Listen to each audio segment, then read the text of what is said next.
ओम जयंती मंगला काली भद्रकाली कपालिनी दुर्गा क्षमा शिवा धात्री स्वाहा स्वधा नमोस्तुते।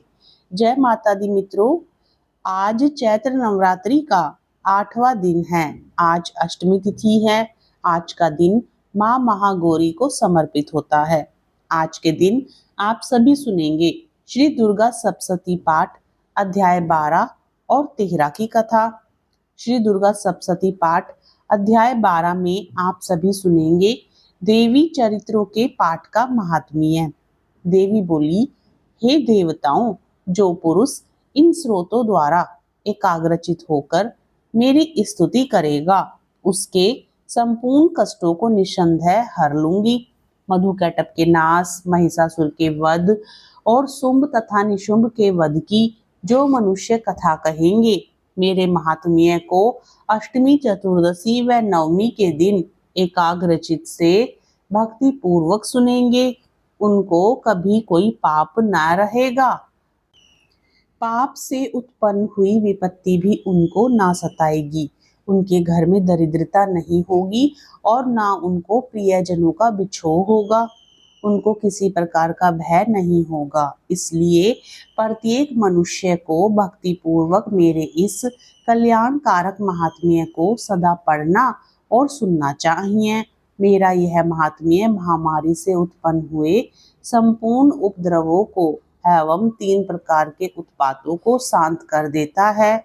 जिस घर व मंदिर में या जिस स्थान पर मेरा यह स्रोत विधि पूर्वक पढ़ा जाता है, उस स्थान का मैं कभी त्याग नहीं करती और वहां सदा मेरा ही निवास रहता है।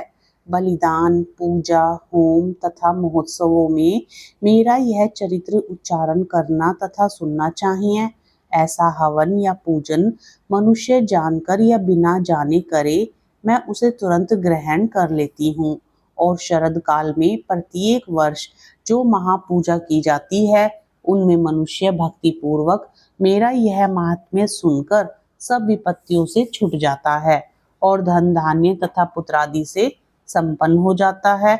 और मेरे इस महात्म्य व कथाओं इत्यादि को सुनकर मनुष्य निर्भय हो जाता है और महात्म्य के श्रवण करने वालों के शत्रु नष्ट हो जाते हैं तथा कल्याण की प्राप्ति होती है और उनका कुल आनंदित हो जाता है। सब कष्ट शांत हो जाते हैं तथा भयंकर स्वप्न दिखाई देना तथा घरेलू दुख इत्यादि सब मिट जाते हैं। बाल ग्रहों में ग्रसित बालकों के लिए यह मेरा महात्म्य परम शांति देने वाला है। मनुष्यों में फूट पड़ने पर यह भली भांति मित्रता करवाने वाला है। मेरा यह महात्म्य मनुष्यों को मेरी जैसी सामर्थ्य की प्राप्ति करवाने वाला है। पशु, पुष्प, अर्घ्य, धूप, गंध, दीपक इत्यादि सामग्रियों द्वारा पूजन करने से, ब्राह्मण को भोजन करा के, हवन करके, प्रतिदिन अभिषेक करके, नाना प्रकार के भोगों को अर्पण करके और प्रत्येक वर्ष दान इत्यादि करके जो मेरी आराधना की जाती है और उसमें मैं जैसी प्रसन्न हो जाती हूँ, वैसी प्रसन्न मैं इस चरित्र के सुनने से हो जाती हूँ। यह महात्म्य श्रवण करने पर पापों को हर लेता है तथा आरोग्य प्रदान करता है। मेरे प्रादुर्भाव का कीर्तन दुष्ट प्राणियों से रक्षा करने वाला है, युद्ध में दुष्ट दैत्यों का संहार करने वाला है। इसके सुनने से मनुष्य को शत्रुओं का भय नहीं रहता। हे देवताओं, तुमने जो मेरी स्तुति की है अथवा ब्रह्मा जी ने जो मेरी स्तुति की है, वह मनुष्यों को कल्याणमयी बुद्धि प्रदान करने वाली है।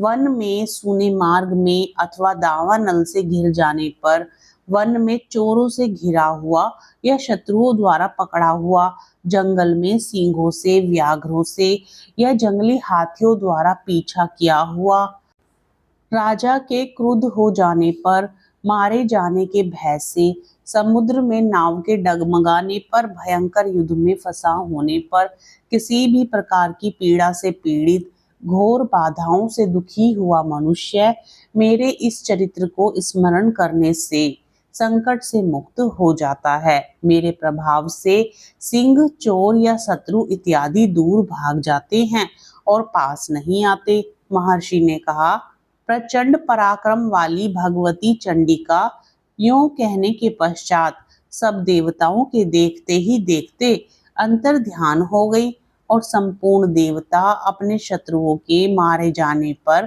पहले की तरह यज्ञ भाग का उपभोग करने लगे और उनको अपने अधिकार फिर से प्राप्त हो गए तथा युद्ध में देवताओं के शत्रुओं शुंभ व निशुंभ के देवी के हाथों मारे जाने पर बाकी बचे हुए राक्षस पाताल को चले गए। हे राजन, इस प्रकार भगवती अंबिका नित्य होती हुई भी बार बार प्रकट होकर इस जगत का पालन करती है, इसको मोहित करती है, जन्म देती है और प्रार्थना करने पर समृद्धि प्रदान करती है। हे राजन, भगवती ही महाप्रलय के समय महामारी का रूप धारण करती है और वही संपूर्ण ब्रह्मांड में व्याप्त है और वही भगवती समय समय पर महाकाली तथा महामारी का रूप बनाती है और स्वयं अजन्मा होती हुई भी सृष्टि के रूप में प्रकट होती है।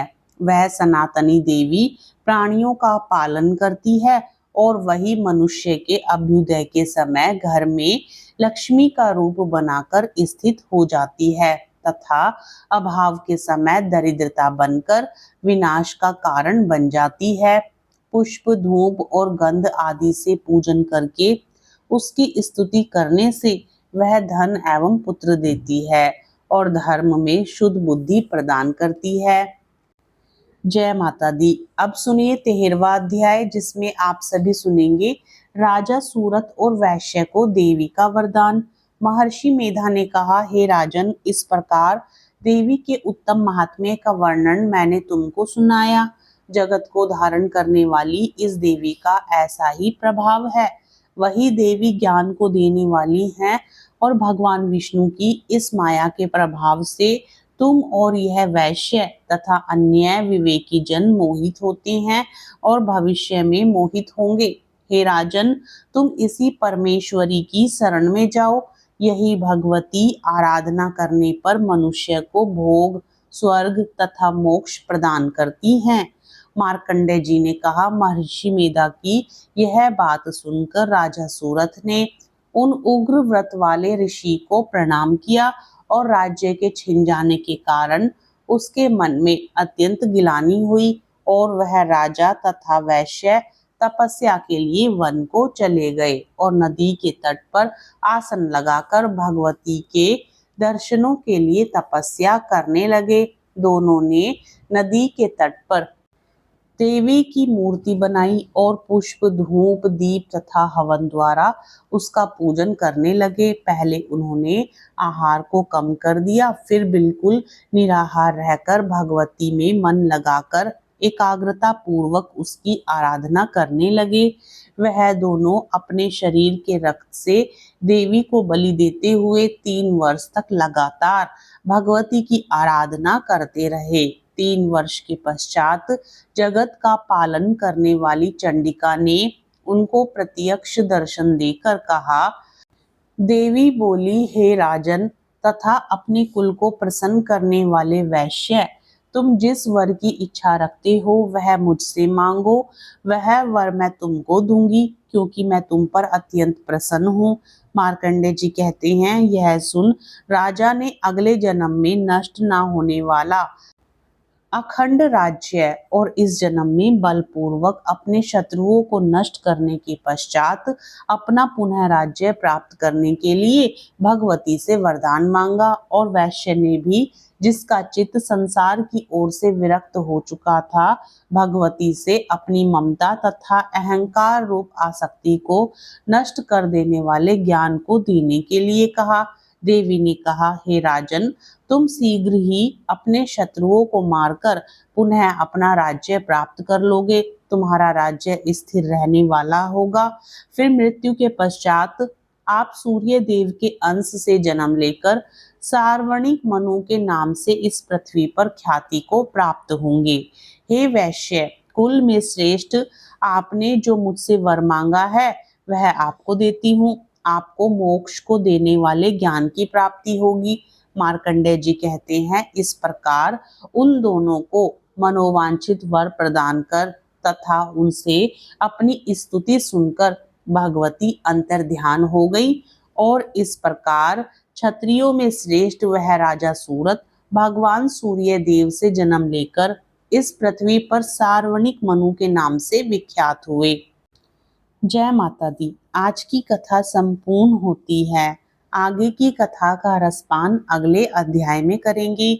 आज की कथा आपको अच्छी लगे तो वीडियो को लाइक जरूर करें, कमेंट बॉक्स में जय माता दी लिखें और साथ ही वीडियो को शेयर भी करें। जय माता दी।